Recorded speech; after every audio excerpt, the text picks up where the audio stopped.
If you were a dedicated Toonami watcher back in the early 2000s, or happened to collect Dragon Ball related media, you should know full well of the various movies made in tandem with the series.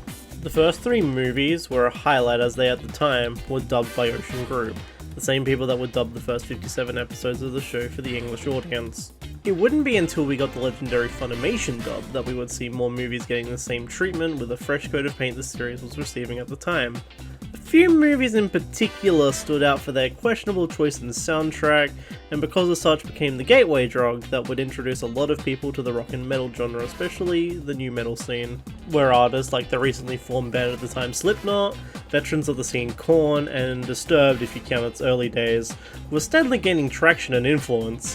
One artist was at the pinnacle of the genre however, to some at least, the legendary Deftones, more on that later.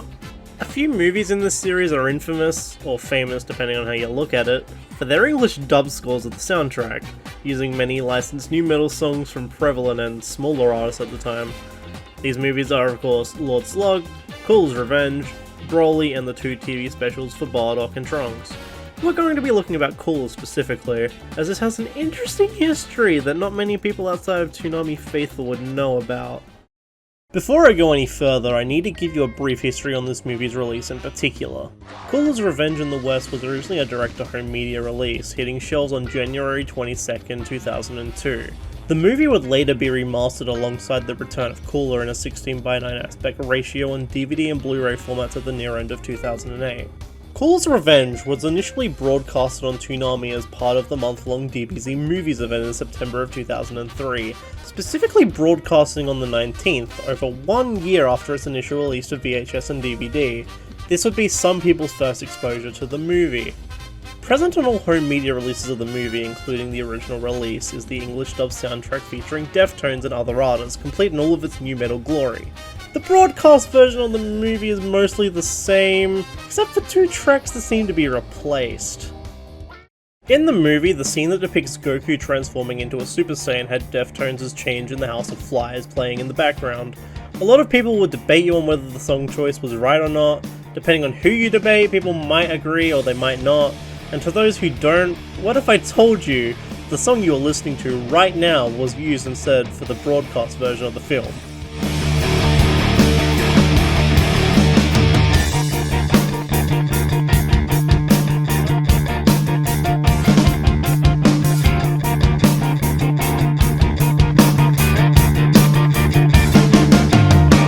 The song you are listening to right now is titled Galaxy High, a song by artist Tendril, originally composed for their album Anaphase Baby.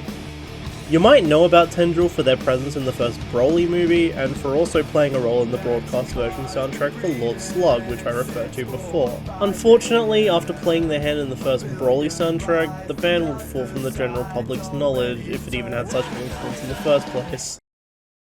However, Deftones was not the only band to be cut from the broadcast. Disturbed's single The Game off their first album, The Sickness, was also replaced. In the fight scene between Goku, Salza and Cooler, instead of hearing the amazing David Draven's voice crowd behind the fight, you will surprisingly hear Tendril again instead with another song titled Exhausticon, which you are listening to now.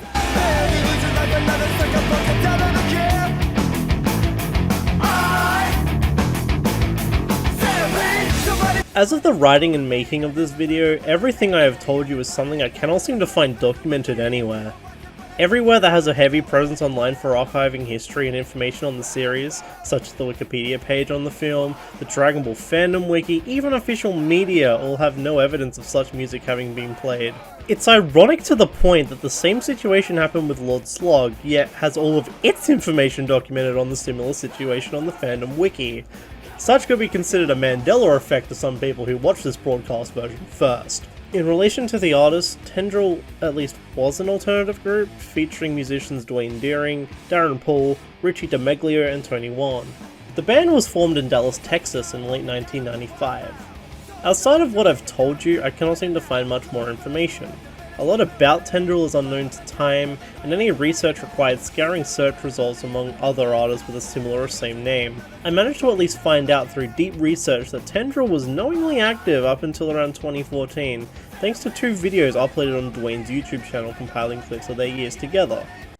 Hi, way in the future me here. I was completely wrong. They are still active. That's what I get for uploading this over a year and a half late, I guess. Anyways, back to the original video. I was hoping to ask him some questions about the music and the band, but his Twitter account hadn't been active in a while and he unfortunately had messages disabled at the time of scripting. A similar LinkedIn profile, who I'm unsure to whether it's the same person or not, required me to spend more than $100 to even message him without a connection, which I then immediately gave up on. Caller's Revenge would go on to leave a legacy as one of the bigger non-canon pieces of Dragon Ball media for its introduction of Cooler, as well as its inclusion of Deftones and many other new metal artists like Drowning Pool and Finger 11. Licensed smaller artists also featured in the movie, such as American Pearl, Breaking Point and Dots for Life. However, all three would suffer a similar fate as Tendril, eventually fading from the general public. I'm hoping that with the release of this information, that from the deep iceberg, this lost information can resurface and be documented. As for why Deftones and Disturbed were absent from the broadcast, it was most likely due to licensing and copyright issues. The movie was broadcasted over a year and a half after the original home release, meaning the licenses for those pieces probably expired, which might have required Funimation to renew them, although it seems they eventually did for the remasters. I'd like to credit iChaos for their gigantic archive of Toonami recordings of Dragon Ball media somewhere on the internet, which happened to include a broadcast recording of the film. Without their I would have never discovered that the music was ever different in the first place. I'd also love to credit the Dragon Ball and Toonami fandom websites and its users for their continuous work in contributing to new information and archiving old media. I'm hoping this video and information can serve as a reference for adding and updating the relevant pages on the broadcast music. If you enjoyed this video, you probably won't enjoy anything else. This is the first time I've actually put effort into a video, which, for the record, was based off a 4-part tweet that I put out about this information to no reception. That account eventually got banned. I thought it would be at least best to branch out about this. You don't have to like and subscribe, but if you're a Dragon Ball fan, I suggest sharing this around. Have a good day.